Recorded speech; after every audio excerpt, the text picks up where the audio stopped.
Over 400 கிட்ஸ்க்கு இப்படி தான் நடந்திருக்கு. இவெல்லாம் ஒரு மனுஷனான்னு கேட்டால் எனக்கே தெரில.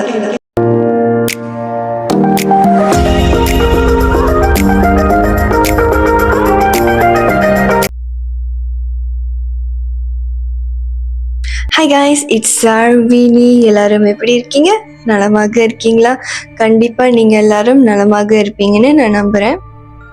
நான் நிறையா சீரியல் கில்லர் பற்றி பார்த்துருக்கேன், ஈவன் நான் சொல்லியிருக்கேன். பட் இந்த மாதிரி ஒரு சீரியல் கில்லர் பார்த்ததே இல்லை. He was cold, quiet, he blended in like a shadow.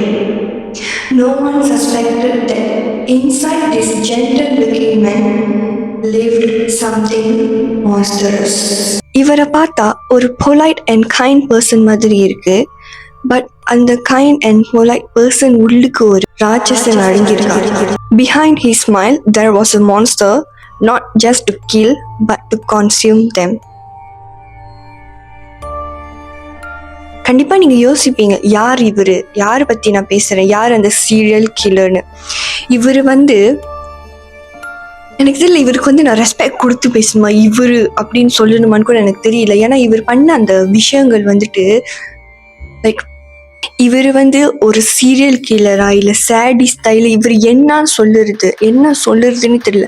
இந்த மாதிரி ஒரு மனுஷனா இருந்திருக்காங்களேன்னு நினைச்சாலே ஒரு மாதிரி இருக்கு, ஒரு மாதிரி ஸ்கேரியா இருக்கு.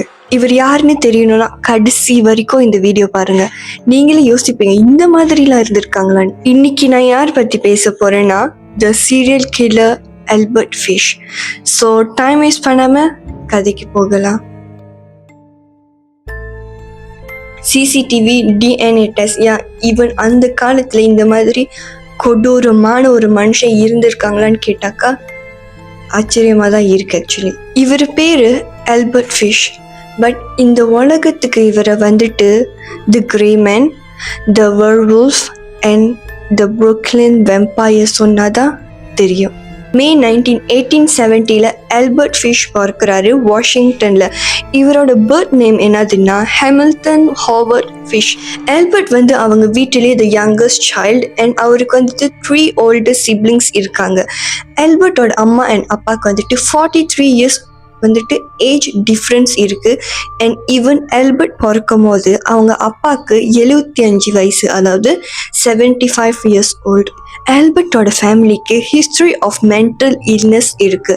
அவங்களோட அங்கிளுக்கு மென்டல் இஷ்யூஸ் இருக்கு. அண்ட் அவங்களோட பிரதர் மென்டல் ஹாஸ்பிட்டல்ல இருக்காங்க. அண்ட் ஈவன் அவங்களோட அம்மாவுக்கு விஷுவல் ஹாலுசினேஷன் இருக்கு. 1875 ஆல்பர்ட்டோட அப்பா இறந்துடுறாங்க.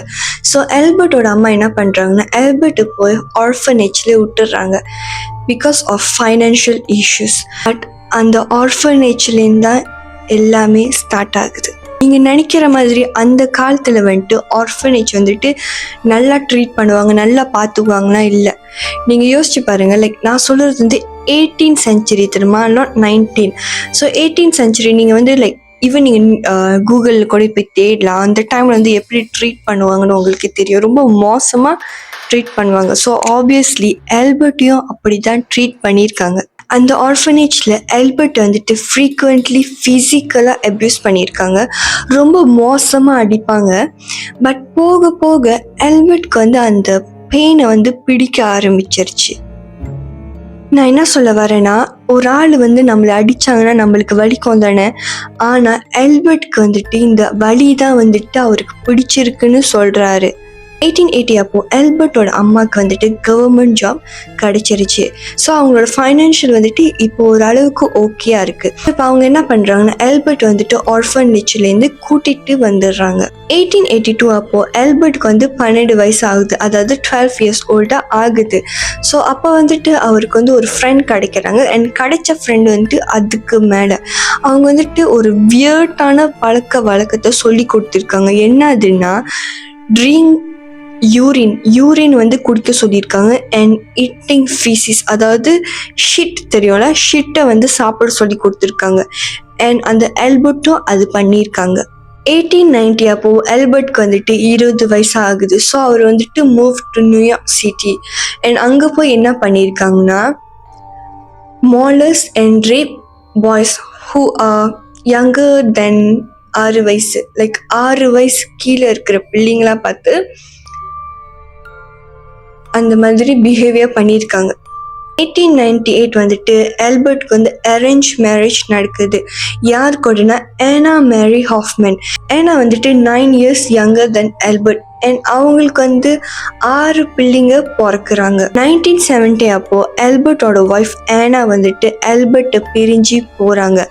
ஸோ இதனால ஆல்பர்ட் வந்து ஒரு சிங்கிள் பேரண்ட்டாக அவங்களோட 6 பிள்ளைங்களை வளர்க்க வேண்டிய கட்டாயம் வந்துச்சு. ஏனா வந்துட்டு ஏன் ஆல்பர்ட் விட்டு போனாங்கன்னா அவரோட பிஹேவியர் வீட்டிலே சரியில்லை. ஸோ இதெல்லாம் தாங்க முடியாம தான் ஏனா வந்துட்டு ஆல்பர்ட்டை விட்டு போயிட்டாங்க. அண்ட் அது மட்டும் இல்லாமல் அவங்களோட 6 பிள்ளைங்க வந்துட்டு ஆல்பர்ட் கிட்டே விட்டுட்டு போயிட்டாங்க. இந்த ஒரு விஷயம் அவரால் எடுத்துக்க முடியல. ஸோ அவரோட மென்டல் இல்னஸ் வந்துட்டு ரொம்ப அதிகமாக ஆக ஆரம்பிச்சிச்சு. அண்ட் ஈவன் அவர் வந்து ஸ்டார்டட் டு ஹேவிங் ஹெலுசினேஷன்ஸ். அது மட்டும் இல்லாமல் அவரோட பிஹேவியர் தான் சரியில்லைன்னு சொன்னேன்னு அவரே வந்து செல்ஃப் ஹார்ம் பண்ண ஆரம்பிச்சிட்டாரு. அதாவது அவரே தன்னை துன்புறுத்திக்க ஆரம்பிச்சிட்டாரு. அப்படி அவர் என்னதான் பண்ணாருன்னா he would wrap himself into a carpet. அதாவது அவரே வந்து ஒரு கார்பெட்டில் வந்து அவரே சுற்றிக்குவார். எனக்கு இது எப்படி சொல்கிறதுன்னு தெரில, but try to visualize it. நிடல்ஸ்லாம் இருக்குல்ல, அவர் வந்து அவரோட பாடியில் வந்துட்டு இன்சர்ட் பண்ணியிருக்காரு. புரியுதா? லைக் அந்த நீடல்லாம் உள்ளுக்கு எனக்கு தெரியல அது எப்படி சொல்லுறதுன்னு. லைக் அந்த நிடல்ஸ்லாம் வந்துட்டு அவர் பாடி உள்ளுக்கு இன்சர்ட் பண்ணியிருக்காரு. அது மட்டும் இல்லை, நேல் இருக்குல்ல, ஆணி நிறைஞ்ச ஒரு இரும்பில் வந்துட்டு அவரை அடிச்சுக்குவார். ஆணி நிறைஞ்ச ஒரு அந்த இரும்பு சொன்னல, அதுவே அதோட ஃபோட்டோ கிடச்சிச்சுன்னா நான் வந்து இங்கே வைக்கிறேன். ஓகே, பட் அவரோட கிட்ஸை வந்துட்டு அவர் வந்து ஃபிசிக்கலாக ஹர்ட் பண்ணல, லைக் எதுவுமே பண்ணலை. But he did one thing. என்னதுன்னா he encourage his kids to hit him. அந்த இரும்பு ஜாமா சொன்னல, அந்த இரும்பு ஜாமா ஒரு பிள்ளைங்க கிட்ட கொடுத்து அவரை வந்து அடிக்க சொல்லுவார். விச் மீன்ஸ் லைக் டெய்லி அது பண்ண சொல்லுவார். பிகாஸ் அவருக்கு தான் அந்த பெயின்னா பிடிக்கும்ல. இவர் வீட்டில் தான் இப்படி ஒரு மனுஷன் பார்த்தாக்கா இவருனால எந்த ஒரு சில்ட்ரனுக்கும் சேஃப்டி இல்லை. சின்ன பிள்ளைங்களை, அதாவது சில்ட்ரனை வந்துட்டு தேடி தேடி கண்டுபிடிச்சி என்ன பண்ணுவார் தெரியுமா? அவங்களோட ஃப்ளஷ், அதாவது அவங்களோட மீட்டை வந்துட்டு சாப்பிடுவார். அதுவும் வந்துட்டு பல நாள் வச்சு வச்சு சாப்பிடுவார். 1 இல்லை 2 இல்லை, ஆல்மோஸ்ட் 100 பேருக்கு மேலே, 100 கூட சரியா தெரியல, அந்த அளவுக்கு கணக்கே இல்லாமல் சின்ன பிள்ளைங்களை தேடி கிட்னாப் பண்ணி அவங்களோட மீட்டை சாப்பிட்ருக்காங்க. இந்த ஆல்பர்ட்டோட டார்கெட்டே வந்துட்டு ஸ்மால் பாய்ஸ் அண்ட் கேர்ள்ஸ். இவர் வந்துட்டு என்ன பண்ணுவார்னா ஆசையாக பேசி, லைக் இவர் பார்க்குறதுக்கே ஒரு நல்ல மனுஷன் மாதிரி இருப்பார். ஓகே, இவர் வந்து நல்லா பேசி ஆசை வார்த்தைகளாக பேசி இவங்க பிள்ளைங்கள் எல்லாத்தையும் கிட்னாப் பண்ணிட்டு சாப்பிட்ருவார். சொல்லியிருந்தேன் 1 இல்லை 2 இல்லை 100 பேரான்னு கூட சந்தேகமாக இருக்குது. பிகாஸ் ஒன்றின் கால்குலேஷனில் என்ன சொல்கிறாங்கன்னா ஆல்மோஸ்ட் 400 கிட்ஸ்ன்னு சொல்கிறாங்க. கடைசியாக பண்ண ஒரு விஷயம்னால தான் அவர் பண்ண எல்லா கிரைமும் வெளிச்சத்துக்கு வந்துச்சு.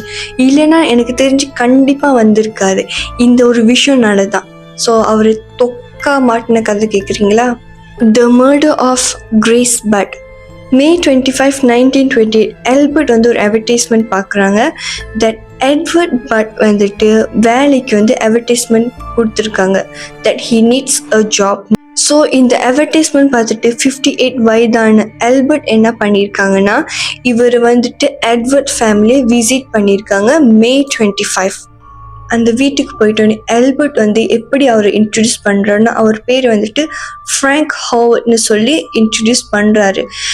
ஆல்பர்ட் வந்து எட்வர்ட் அண்ட் பட் ஃபேமிலிக்கு வந்துட்டு ஒரு ப்ராமிஸ் கொடுக்குறாரு.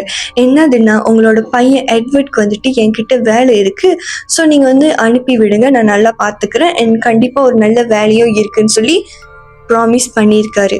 அந்த டைமில் தான் ஆல்பர்ட் வந்து எட்வர்டோட சிஸ்டர், அதாவது கிரேஸ் பட்டை பார்க்குறாங்க. ஆக்சுவலி ஆல்பர்ட் வந்து கிரேஸை பார்க்குறதுக்கு முன்னாடி ஆல்பர்ட்டோட ரியல் இன்டென்ஷன் என்னதுன்னா டு ஈட் எட்வர்ட். அவருக்கு நல்லாவே தெரியும் எப்படியோ எட்வர்ட் வந்து அவர்கிட்ட வேலைக்கு வருவார்னு. ஸோ அவரோட பிளான் தான் என்னதுன்னா எட்வர்ட்டை வந்து நல்லா கட்டி போட்டுட்டு எட்வர்ட்டை வந்து அடிக்கணும், அதாவது சிதைக்கிற அளவுக்கு அடிக்கணும். அதுக்கன்ட்டு அவரோட பாடியிலேருந்து அந்த ரத்தமே அதே தானாக வடிஞ்சதுக்கப்புறம் அவரை வந்து, அதாவது எட்வர்ட்டை வந்து சின்ன சின்னதாக பீஸாக கட் பண்ணி நல்லா வேக வச்சு சாப்பிடணும். அதாவது எட்வர்டோட மீட்டை சாப்பிட்றது தான் இவரோட பிளான்ட்டு. எனக்கே ஒரு மாதிரி இருக்கு. ஆனால் நீங்கள் யோசிச்சு பாருங்கள் அவர் என்னென்னலாம். ஸோ அடுத்து என்ன நடக்குதுன்னு தெரியணும்னா பார்ட் 2ல் பாருங்கள். பிகாஸ் இந்த வீடியோ ரொம்ப லென்த்தாக போயிடுச்சு. ஸோ அவ்வளோதான் கைஸ். அடுத்து பார்ட் 2 வீடியோ வர வரைக்கும் ஸ்டே டியூன் பண்ணுங்கள். மறக்காமல் லைக் பண்ணுங்கள், ஷேர் பண்ணுங்கள், அப்புறம் சப்ஸ்கிரைப் பண்ணுங்கள். அவ்வளோதான். பாய்.